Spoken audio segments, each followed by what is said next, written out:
विधानसभेत मुख्यमंत्री देवेंद्र फडणवीसांचं भाषण सुरू असताना विधान परिषदेमध्ये उपमुख्यमंत्री शिंदेंनी ठाकरेंवर जोरदार हल्लाबोल केला। परतफेड करताना ठाकरेंनी दगाबाजी केल्याचं म्हणत शिंदेंनी उद्धव ठाकरे यांच्यावर जोरदार टीका केली आहे। पाहूया। मी याला सत्तेचं माजकारण म्हणतोय। सत्तेचा आलेला माज आहे। मग कुठे बॉक्सिंग होते, कुठे नवीन एक गँग आलेली आहे, चड्डी बनियन गँग, तिचे प्रताप आपण पाहतो आहोत। उघडलेले खोके बघतो आहोत। त्याच्यानंतर काल विधिमंडळाच्या आवारात झालेली हाणामारी आपण पाहिली।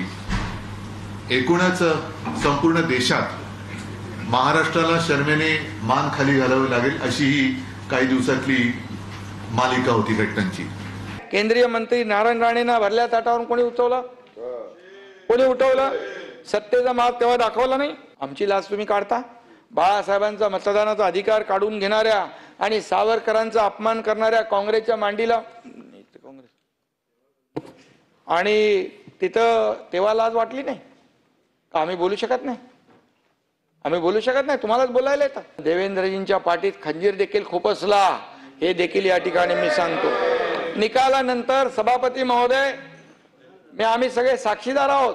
देवेंद्रजींनी 40-50 फोन केले, एकही फोन उचलला गेला नाही का? या देखील विचार करण्याची आवश्यकता आहे। हे सगळे साक्षीदार आहेत।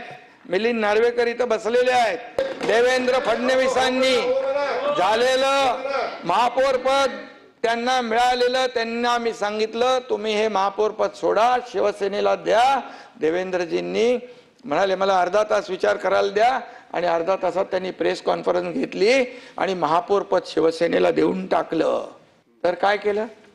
दगाबाजी करून, दगा धोका आणि विश्वासघात हे करून याची परतफेड केली।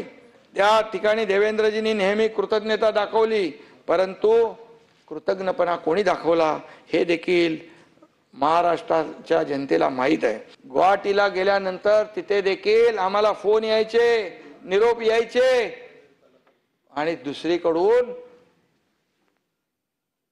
दिल्लीमध्ये संधान साधायचं। तुम्ही यांना कशाला घेताय? आम्हीच येतो। मग आम्ही काय सांगत होतो?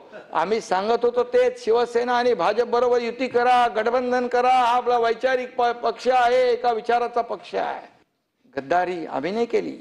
आम्ही सगळी सत्तेची पदं सोडून गेलो, मंत्री पदं सोडून गेलो, सत्तेतून पाय उतार होऊन गेलो। मी एवढंच सांगतो, मला तुम्ही खिजवू नका, मला तुम्ही छेडू नका।